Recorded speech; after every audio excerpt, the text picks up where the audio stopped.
Hi and welcome to the channel. I'm Dr. Claire Lynch of the Doris and Bertie Writing School, and I'm on a mission to help you become a better, more confident, more persuasive writer.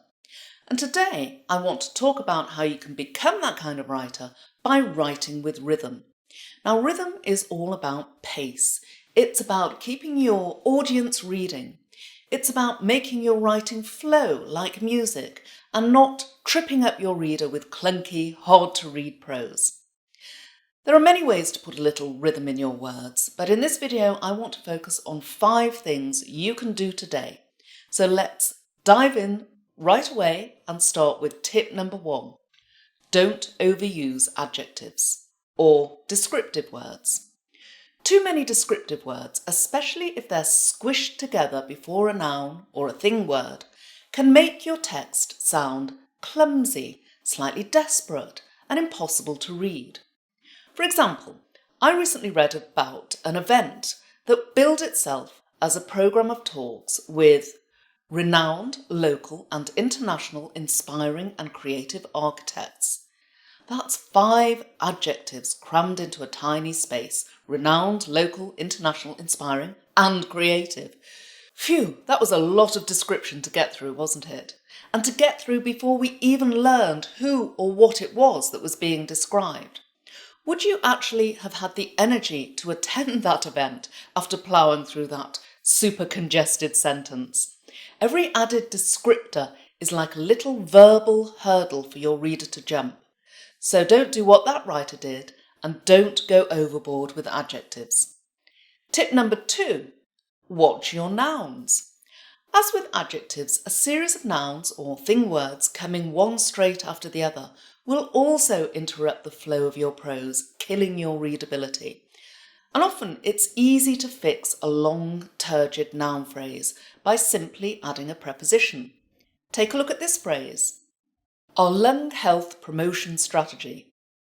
This is a real mouthful, and those 4 nouns, lung, health, promotion and strategy, force the reader to hold a lot of information in her head before she gets to the actual thing the writer is talking about, a strategy. The phrase would be better as, our strategy for promoting lung health. In this example, we've actually added a word for clarity, but sometimes an overwordy noun phrase just needs shortening. For example, I recently came across an organisation that claimed to be committed to various health promotion strategy action plans. That's 5 uninterrupted nouns, health promotion, strategy, action and plans. And most of them are unnecessary.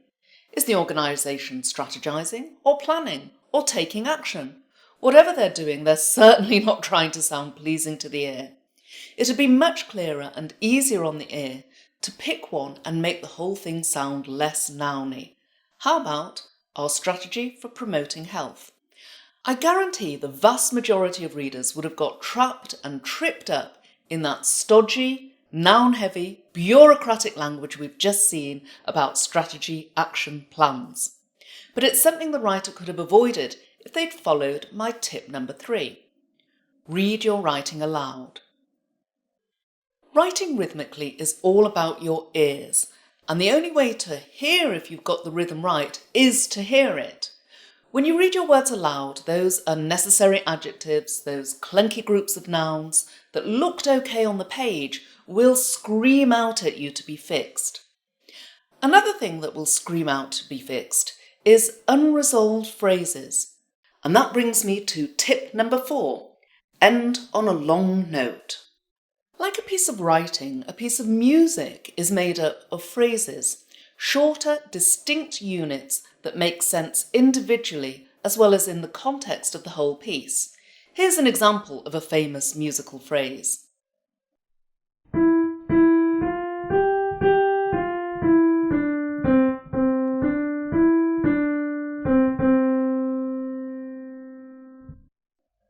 Notice how that phrase felt whole because it ended on a long note. Well, doing the same with written phrases can also add a sense of finality. For example, when expressing a series of ideas, I tend to put the longest of the listed points at the end of the sentence. Take a look at this phrase, which I used earlier in this video. Too many adjectives before a noun can make your text sound clumsy, slightly desperate, and impossible to read. Here, each item in the list involves progressively more syllables than the last.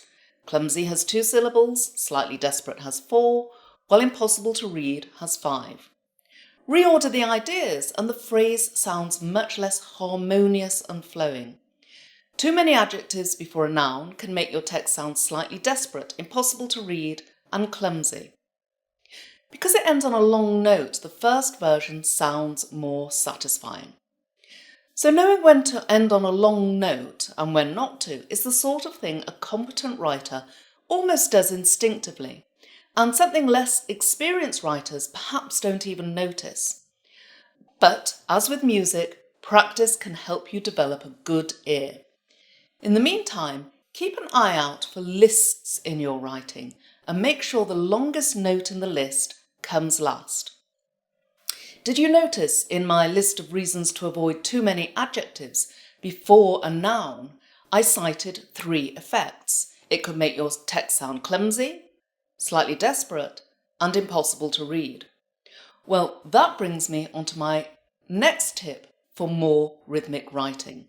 List things in 3s. 3 is the magic number even when it comes to writing.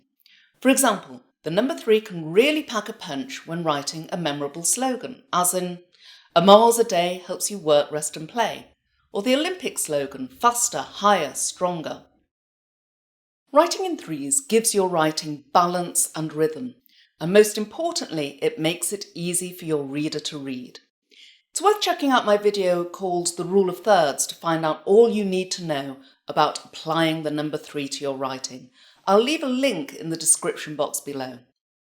So, that's 5 tips for making your writing easier on the ear. If you've enjoyed this video, be sure to give me a thumbs up. Click that notification bell so you never miss a video. And of course, please do share this video with your colleagues and friends.